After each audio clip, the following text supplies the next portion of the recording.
In this section of the training, we will be going over the Guardian Expert app for the iPhone and iPad. When you first run the app, a quick start guide will appear explaining the features of this app. You can go through it or press the skip option on the right hand side. First, we will connect the NVR to the app. On the left side, press the gear icon to bring you to the configuration menu. Next, click on Device and delete the default demo NVR. Now, click the Addition button to connect the NVR to the app. If the NVR has been set up with a high DDNS service, use the default screen and enter the high DDNS domain name used to register from the DDNS service. If you have not registered with the DDNS service and want to use the NVR's current IP address, like we are in the demo, select the register mode and select IP domain.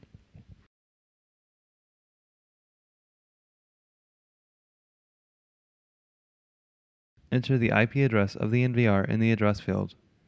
The UTP port by default is 8000, and use the same username and password that you would use to log into the NVR. The alias field is used to give the NVR a particular name on the mobile device. We will make the alias for this device Office. Once the settings have been confirmed, press the blue Done button and begin to use the NVR on this device. Let's bring up the live view for the cameras. This can be done by clicking the top icon on the sidebar. You can quickly bring up a single camera by double tapping on one of the cameras.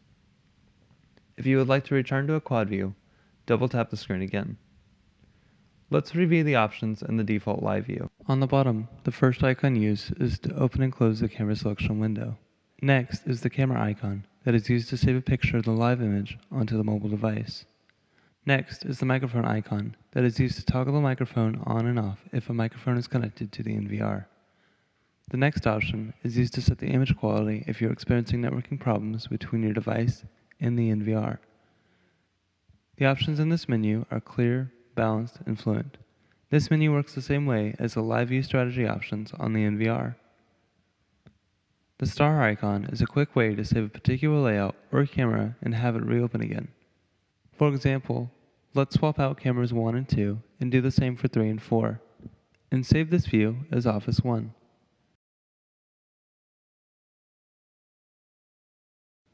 We now have a My View option in the camera selection window, as well as a layout called Office 1. We will now go ahead and favorite a few cameras as well. This option is useful if you like to view a particular camera more so than others. Let's query this view and reopen Office 1. You will see that my cameras appear in the slot selected instead of the default positions. The next icon will remove all cameras from the live view as shown here. The next icon will bring the current layout into a full screen mode, and pressing the center icon on the right circle will close the full screen mode. The last icon on the bottom of the toolbar opens and closes the PTZ control menu. Please note that the cameras supplied with the NVR are not PTZ, therefore this menu does not apply. Let's go back into the full screen mode, and I will explain how to navigate the controls in this mode. Just like in the live view, you can double tap a playback window to view one camera in full screen, and double tap again to go back to a quad view. When you tap on the screen once, you will notice two small circles appear, one with icons and the other just a dial. Let's go over the features of this option. On the left-hand side, the dial is used to control a PTZ camera if a PTZ camera was connected to the NVR. The left dial is used to control the movement of a PTZ camera if a PTZ camera is connected. On the right-hand side, the first icon is the camera icon. This is used to save a picture of the live image onto the mobile device. At the top is a microphone option. This is used to toggle the microphone on and off if a microphone is connected to the NVR. Next is the setting for the image quality. This works the same way as the live view strategy options on the NVR. To close out of this menu, press the X in the center of the right selection wheel. At the bottom is a box with an X. This is used to close the full screen mode and clear out the current layout. To reopen a layout, drag and drop a layout from the left-hand side over to the live view. The Guardian Expert app has an extremely powerful player, so you can play back any event that has been recorded to your NVR. At the top of the player window, you can select the start and end time you would like the NVR to look for an event. To begin playing back video, drag and drop a camera into the playback window. As you can see, a blue bar has appeared at the bottom of the playback, indicating where in the selected time frame recording has taken place. You can move this bar to advance to a different time within the selected start and end times determined in the previous steps.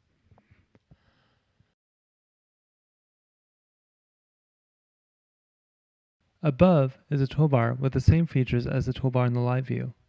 The first icon opens and closes the camera selection window. Next is the camera icon that is used to save the picture of the playback onto your mobile device. The pause and play toggle button will play and pause the playback. The next icon will remove all cameras from the playback window, as shown here.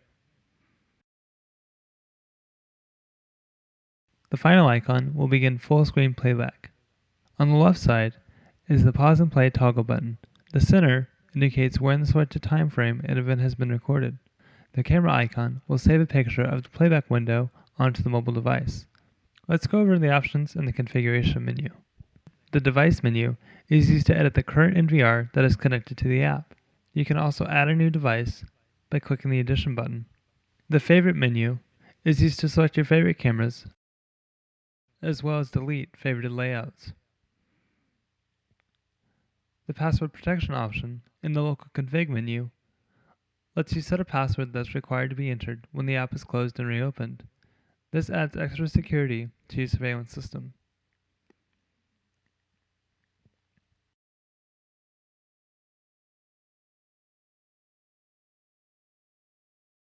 The Help menu provides a complete user manual for the app.